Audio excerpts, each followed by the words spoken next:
Yuk balik lagi sama channel gue nih, channel yang tidak jelas ini. Ya gue cuma mau bahas aja lah karena gue gabut ya. Kemarin udah ngebahas gimana caranya main di awal game, kayak nyari spinanya gimana, terus karakter yang dibutuhin apa aja gitu ya. Nah, ini gue ngasih tahu DPS-nya sekarang. DPS termudah yang bisa lu pakai, mau di HDB, mau di bos yang biasa, dan itemnya pun menurut gua simple, nggak terlalu ribet, cuman mahal sih. Sekarang harusnya udah mahal karena saking gampangnya main ini job. Pertama tuh ada si Bowgun dengan sub knuckle atau bisa dipanggil Danku ya. Skillnya itu kombonya cuma satu, impact Vanquisher, ini main damage-nya, dan statusnya itu isinya Dex sama STR. Dex-nya yang banyak, STR-nya baru sisanya, karena emang dia dapat damage-nya itu dari si Dex doang, statusnya nggak ada STR. STR cuman buat pengkali CD-nya doang, critical damage gitu. Oke, langsung ke cara mainnya. Mainnya gampang, cuman aktifin skill Twinstrom, terus kita tembak mana sih, terus kita tinggal tembak tak DC 5. Kalau begini imun pakai Asura, nah imunnya gampang pakai Asura, tinggal tembak. Coba lu bayangin, lumayan cuman pakai Twinstrom sama satu combo doang.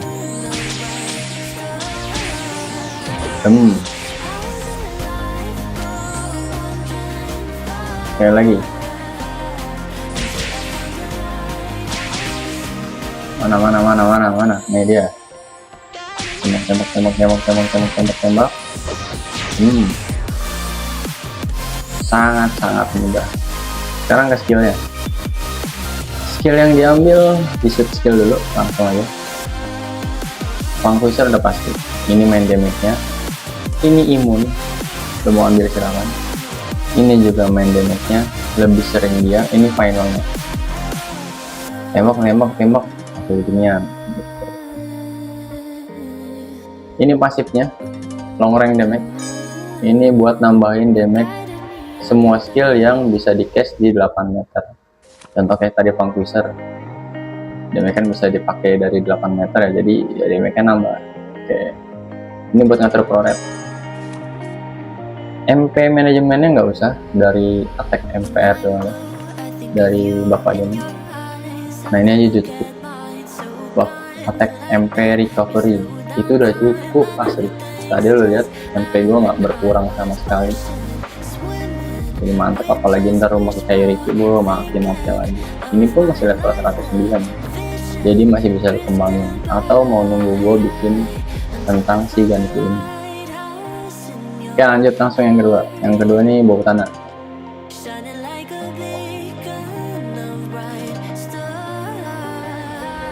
Cara mainnya tetap boost dulu skill, terus aktifin decoy, kariki, retro, nah full, spam terus.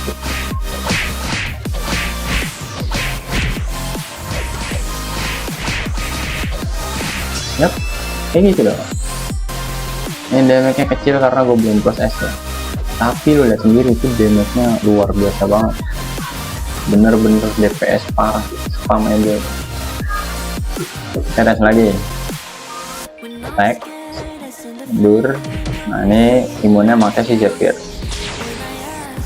ini imunnya bisa 5 detik. Nah kayak gitu. Taruh decoy, Ariki, retro, Zephyr dulu,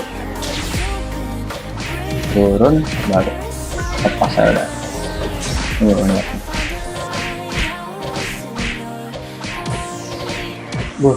Gila kan? Damage-nya mantep banget kan? Skillnya, dari skillnya dulu. Skill shootnya yang paling penting itu si retro. Retro ini yang buat ngatur si flow rate dari skillnya si spreadsheet ini, karena nanti spreadsheet lu tuh spam parah lah, ngepamnya bisa-bisan. Kedua itu nanti di hunting body, itu juga bantu flow rate dulu lumayan. Ketiga tuh sebenarnya ada yang namanya demon skill, itu oke lah, bisa bantu flow rate tuh. Ini flow rate hancur banget. MP manajemennya dari ini pokoknya main damage-nya dia. Jadi ritual buff dulu, baru nanti main damage-nya pakai speed shoot. Ditolong MP recovery-nya dari si decoy sama skill katananya Kariki. Ini Kariki karena lu make sub katana, dia itu jadinya waktunya sekitar 20 detik kalau nggak salah. Nah 30 detik karena ada katananya, jadi lumayan lama. Itu oke sih, asli oke parah buffnya itu, karena ngasih attack, AMPR juga tambahan, jadi ya lu aman buat nge-spamnya, karena sedikit lu ngisi lagi. Terus imunnya tadi itu make si nah si Zephyr-nya level 1 aja cukup, karena tugasnya cuma buat imun. Nanti mau lo kembangin lagi juga ya silahkan, karena ini gue cuma tahu basicnya doang. Ini nggak bisa pakai nukuti ya, nggak bisa pakai si four season ya, meskipun lo bisa pakai kiri kanannya itu. Nah bisa, tapi nggak bisa four season karena si nukutinya itu cuman dipakai di main damage, di main weapon. Karena lo nggak main weapon ya udah nggak bisa. Jadi tadi itu skill itu doang. Skill yang pentingnya tadi retro, terus split shoot sama dia. Ini MP recovery-nya dari decoy sama si Kairiki. Lalu ada Zephyr buat si imunnya. Nah yang ketiga ada magic device MTL atau magic device demon ya kan, yang kita kenal sama MD Necro. Tadi yang bau tanah gue ngambil gameplaynya dari si Karma. Kalau yang Ganku itu banyak sih, gue lupa nama YouTube-nya apa, pokoknya YouTube videonya namanya Karma. Dia itu juga ngejelasin. Lu kalau misalnya penjelasan gue kurang nih, terus lu mau buru-buru build, lihat ke situ aja. MD Necro juga sama, cuman bedanya kalau misalkan si dari si Karma itu dia MTL-nya diatur, kalau gua tetap ngasih tahu yang basicnya tuh MTL di 255. MD Necro atau MD MTL ini start paling pentingnya itu MTL, karena lo nggak punya apa atau status apa atau stat lain, karena MTL-nya cuma dari nah Pakran tuh ngasih 20 element resist dan kurang 5-nya itu dari si water ninjutsu, dapat element 5, jadi 25 kurangnya 75, lebih si MTL-nya 255, setara 75%. Kalau nggak percaya 255 bagiannya 3,4 udah gitu. 75 tambah 25 100%.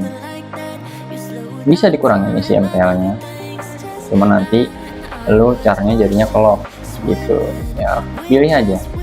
Mungkin ya lebih fleksibel, bisa kemana-mana, cuman ya jadinya lebih kelop. Kalau ini equipmentnya lo ganti DTE, ininya mau bikin DTE silahkan. Ini yang bikin berpengaruh pentingnya itu ada di start fitnya.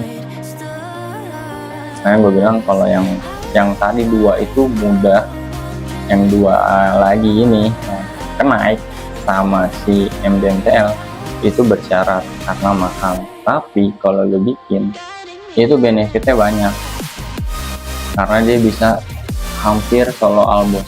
Yang tadi juga bisa solo albos sih, karena punya imun, mainnya jarak jauh, nggak takut duri, dan cocok buat newbie. Ini juga sama, cocok buat newbie, cuman ini lebih mahal aja gitu. Jadi gue tetap nyaranin yang tadi. Gameplaynya gue udah share yang di YouTube gue, nanti lihat aja. Gue cuma ngejelasin doang.